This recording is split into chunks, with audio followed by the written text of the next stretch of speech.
en espérant que lépp loo xam ne waxtaanee nañ ko tey rek dina doon njëriñ pour askan. incha allahu taala incha allah. mu ngoog Seydina Alioune li ñuy dooree waxtaan wi tey bokk na ci mbirum équipement technique yu université publique yu Sénégal foofu nag liñ fa nemmeeku mooy marché gré à gré de 2,5 milliards pour la construction et l'équipement des locaux.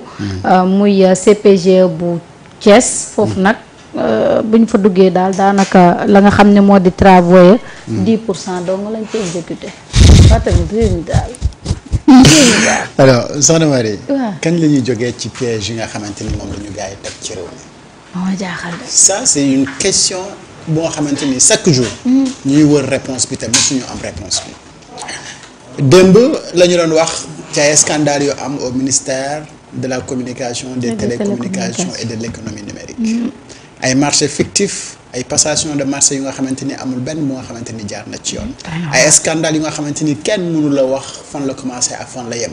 même entreprise yi pour lépp luy marché ci ministère boobu noonu ñoom ñoo koy def moo xam ay réforme des textes juridiques moo xam ay formation ci TIC. moo xam fourniture wala defar parking wala def espace vert. alors que ces entreprises là yi nga xamante ni ñoom la ñu gis ñu doon soumettre ci marché yooyu noonu. amuñu compétence sax si domaine yi nga xamante ni moom lañ doon gagné comme marché.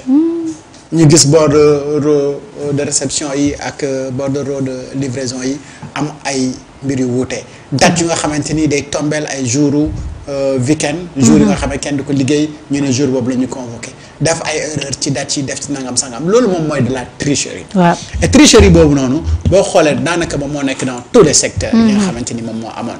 loolu moom mooy law ba yegg ca université bu Thiès boobee nga xamante ni marché la yoo xamante ni def nañ ko décaissé nañu xaalis bi gars yi lekk nañu xaalis bi mais en réalité tàmbali rek la ñu def.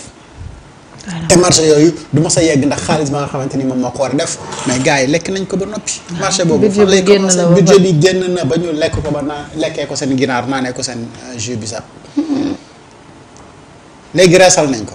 budget boobu noonu mais bu fekkoon dafa nekk ci jamono ju nga xamante ni dafa am contrôle nga xam ne yow marché bi nga xamante ni moom lañ lay jox sa domaine de compétence la ñu jox la xaalis ñu ñàkk la jox xaalis lu mu gàtt gàtt am nga matériaux yu nga xamante ni moo lay permettre nga def ce travail là konoon di nga mën a commencer di nga mën a au moins bala ngaa soxla xaalis nga yegg à 60% des travaux xam ne là da ngay soxla tuuti xaalis pour yeggali et après daw dem nga xam ne loolu sa domaine de compétence mais bu ñu la joxee marché bu nga xamante ni yow li gën a tuuti pour nga réaliser marché boobu noonu amoo ko à ta disposition mais naka ngay commencer tant que joxuñu la xaalis. donc li ngay def mooy mettre la pression ci gars ñi pour ñu jox la xaalis bi et en général da ngay soxla ñu jox la xaalis bi yépp et bu ñu joxee xaalis bi amoo ci benn compétence amoo ci li ñu ciy def mooy njëkk a noos et puis boo noosee ba pare càng marché boobu du mos a dem.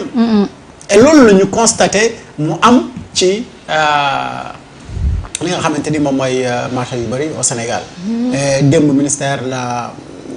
communication des télécommunications du numérique lañ nekkoon tey ñu ngi ci université sûrement ministère de l'enseignement supérieur ak secteur infrastructure ginnaaw suba beneen dossier waat dina ñëwaat sûrement on va reparler encore du dossier lycée de Sandiara et cetera et cetera et tous les jours dossiers yu mel noonu donc fekk suñu ci table bi et maintenant léegi nag jàngat bi mooy mais Macky Sall ak ñoñam lan moo nekkoon seen gis-gis ak ban bëgg-bëgg la ñu amoon ci Sénégal bu fekkee secteur de la santé da ngeen di sàcc.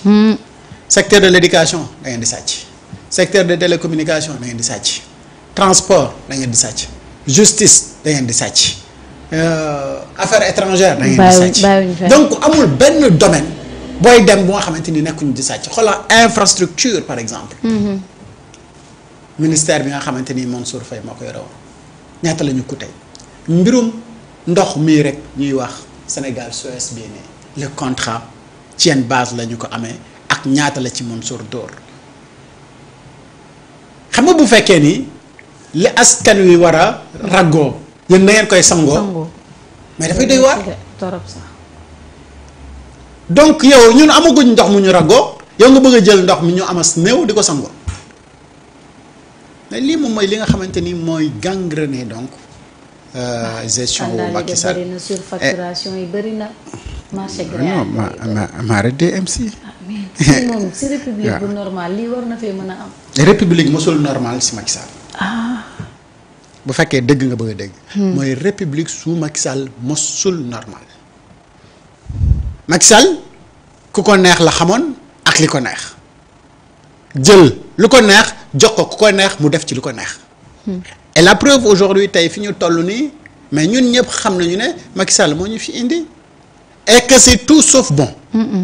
bu fekkoon moom Macky Sall mu ngi yore woon dëkk bi na mu ko waroon yoree konoon tey li ñuy wax ci ay scandale mais du demee noonu. parce que corps de contrôle yi fi nekkoon yëpp bu fekkoon ñu ngi doon contrôler liñ gaayam yi doon def du ñu xaar ba ñu jógee fi yàq alal ji ba noppi ñu door a rendre compte que ni ñii yàq nañu alal ji tey.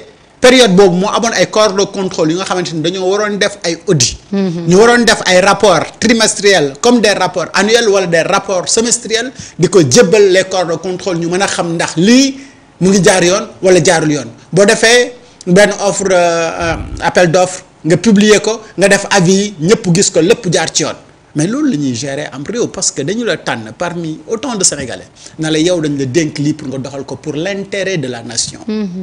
et intérêt de la nation boobu noonu nekkoo ci nga jël li nga xamante ni moom moo la sopp moo la neex wut sa benn groupe bu nga xamante ni ñoom ngay bëgg a enrichir pour des intérêts crypto personnels et parfois pour gérer benn clientélisme politique justement parce que da nga jàpp ne noonu ngay doxee tant que yaa ngi koy doxee yéen vous resterez au pouvoir alors que xamoo leen ne peuple bi ñoom ñooy choisir pour am une meilleure vie et voilà aujourd'hui que le peuple a réagi sanctionné et aujourd'hui nag li nga xam ne moom la ñuy xaar dëggantaan mooy que justice soit faite. surtout mooy loo xool yi yëpp am fii que ce soit marché 2000 francs ou 2000 francs képp koo xamante ni laalee nga ci lu mel noonu. mais nga rendre compte même bu fekkee ni 200 francs nga luubal mais nga rendre compte parce que dans d'autres pays quand même dañ koy def sévèrement. et pourquoi pas nous ñun ay marché fictif ay surfacturation ay entrepreneurs yi nga xamante ni ils n'ont pas le droit mais ñu di leen jox marché au nom de quoi et ça pour ba kañ. jusqu'à quand pour ça. waruñu fi mën toog boobu ba tey. di wax scandale te mënoo gis benn arrestation. depuis ñi ñëw fi ba léegi. rapport bu génn rek. nga tiit mais nga sa xol jeex. et pourtant la justice taxaw rek xool. kenn xamul kenn deful dara. tey metti de. mais tamit soxna Marie. wax leen nag seen justice bi xam nga keroog. fii laa toog wax ko ne y a quelque part un problème dans la justice. et il faut le régler tant que loolu réglé wuñu ko soxna Marie mënuñoo avancer. dara xam nga démb dañuy xibaar ne góor gi Ndoye dañ ko takkal bracelet. ma lay wax fii ne kërti geeg bëgg yëpp ñu extradé Madiambal Diagne mu ñëw attan naa ñëw gars yi takkal ko bracelet. Il y a problème quelque part et il faut le régler. et tant que réglé wuñu loolu. dina néew de ñu yàgg fi ñu bëgg a dem. dina néew moom. donc da ngay xëy chaque jour ay décision de justice wàcc. nga ne mais ça comment c'est possible. parce que texte yi lii la ñu wax normalement suñu appliqué woon texte yi lii moom moo ko ci waroon fekk. mais ak contre toute attente da ngay gis ñu def autrement moo tax ma ne attention y a problème quelque part et il faut le régler et ce problème là si on le règle pas gars ñi attan nañoo Madiambal ñëw fii ñu takkal ko bracelet. du dara ci ñoom de ku takkal Ameth Ndoye bracelet kat mun ngaa takkal Madiambal bracelet. artu naa nag bu ma kenn wax. ndax Ameth Ndoye moom.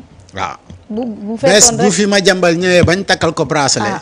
xam leen ne problème la rek. et il faut le régler tant qu'on ne règle pas ce problème là. toujours ce sera comme ça. baax na. d'accord Alassane sa jàngat yow tam par rapport ak li nga xam ne moom la ñuy wax muy marché gré à gré yi nga xamante ni daanaka mu ngi wëy ndax chaque jour rek ñu génnee benn mbir mu bees ci beneen secteur. il faut qu'on fasse une pause bi war na ci bokk ñu xoolaat li nga xam ne moom la ñu bàyyi suñu ginnaaw. dañoo jóge ci 12 ans boo xam ne. APR nekk na fi yor réew mi ci anam yoo xam ne ñun ñëpp gis nañ ko. corps de contrôle yi moom mosuñoo bouger ñu ngi fi woon ARCOP a ngi fi. ARMP a ngi fi IGF a ngi fi IGE a ngi fi yeneen corps de contrôle yu dul jeex ñu ngi ci biir réew mi rapport yi di génn nit ñi amuñu ci accès. lecture bi ñu mën a am ci loolu mooy qu'est-ce qui s'est passé ba rapport yi mënuñoo génn wala lépp lu ci génn rek du am suivi. parce que Sénat mu koy wax léegi nii. bu fekkee ne dañ la désigner pour nga représenter toute une population mandat électif moo lay koy jox wala décret président de la République wala arrêté ministériel ak lépp lu mu ci mënti doon un Sénégalais parmi des Sénégalais nga war a teewal askan bi yëpp am nañu obligation wu rendre ñu ay compte parce que tey boo déggee ñu ne la marché gré à gré possibilité la parce que yoon moo ko joxe mais ci yan anam kan la ñu jox suñu xaalis kan la ñu jox ressource réew mi pour mu liggéeyal askan bi xaalis bi am na mu demee il faut avoir le courage de dire les choses clairement xam nga bi alternance amee ñu bëri dañu amoon yaakaar ne réew mi dina soppeeku subitement mais le Sénégal est profondément malade te diagnostic yi moom teg nañ ko ba pare saafara bi nag mooy justice def liggéeyam parce que effectivement bu ñu takkalee amendooy bracelet takkal keneen bracelet xanaa bu ma jëmal ñëwee nag kenn du ko takkal bracelet parce que li téye Farba ci biir téye Tahirou ci biir téye keneen ci biir amendooy waroon nañ ko mun a téye parce que institution la attaqué xam nga ñoom fii lañ ñu topp avant les élections naan ñu non force doit rester à la loi l'État doit rester fort l'État doit être capable de protéger les citoyens et leurs déplacements discours bu nekk tenir nañ ñu ko fi waaw léegi maintenant que la balle a changé de camp il faut que ce même principe qui s'applique à la justice qu'on le leur applique koo xam ne def nga loo xam ne yoon réprimande la ko mais ñu dal sa kaw sévèrement parce que sinon exemplarité bi war a am ci société bi ku nekk di gis sa bopp ci lii ki ci des di def du am tey jii nii boo xoolee même scandale bi yamul rek ci infrastructure état bi fii foo laal am na loo war a dénoncer foo laal def nañ ko sur le lycée qui est à Sandiara def nañ ko sur le lycée qui est à Sangalkam def nañ ko y a tellement de choses à dénoncer et il faut que les autorités prennent le taureau par les cornes ku def lu ñu la war a sanctionner ñu sanctionner la parce que tant que defuñu loolu du ñu mën a sax seen développement parce que société day am justice tey alhamdulilah mun nañ ko wax la justice c'est un peu départie de l'exécutif mais il faut que aussi ñu jël ay décisions yoo xam ne ku ko gis di nga mën a gis sa bopp ci li nga xam ne prononcé nañ ko parce que c'est une justice rendue au nom du peuple waaw loolu moom avis la boo xam ne war nañ ci bàyyi xel bu baax mais ak tournant yi commencé am parce que depuis 1 an et quelques on nous parle des scandales et scandales yooyu tey ñi nga xam ne ñoom lañ ciy tudd xëy na ñu ci bëri sax yoon woowagu leen genre lenteur bi am quand même au niveau de la justice les gens chaque jour nga ñëw ni scandale ba pare amul benn loo xamante ni war na ci topp loolu itam est-ce que du gàllankoor li nga xam ne moo di liggéey bi nga xam ne le gouvernement mu ngi koy def. mun na ko bañ a gàllankoor parce que su fekkee il y a la communication qui est adéquate par rapport à ces situations là parce que tey comme le Premier ministre waxoon il est préférable d'avoir une justice qui fonctionne à une bonne vitesse et qui prend des décisions que nul ne peut contester que def dans la précipitation parce que bu ñu taxañee lépp rek ñëw day nuroog vendetta te comme de vengeance reddition des comptes la qu'ils prennent leur temps mais il faut aussi que dans la prise de temps là ñu jël des décisions yoo xam ne nit ñi dinañ ci mën a gis seen bopp parce que tey quand on nous parle de 21 milliards qu'ils prennent leur temps mais ñu def dara aujourd'hui action la ñu gis et à ce rythme là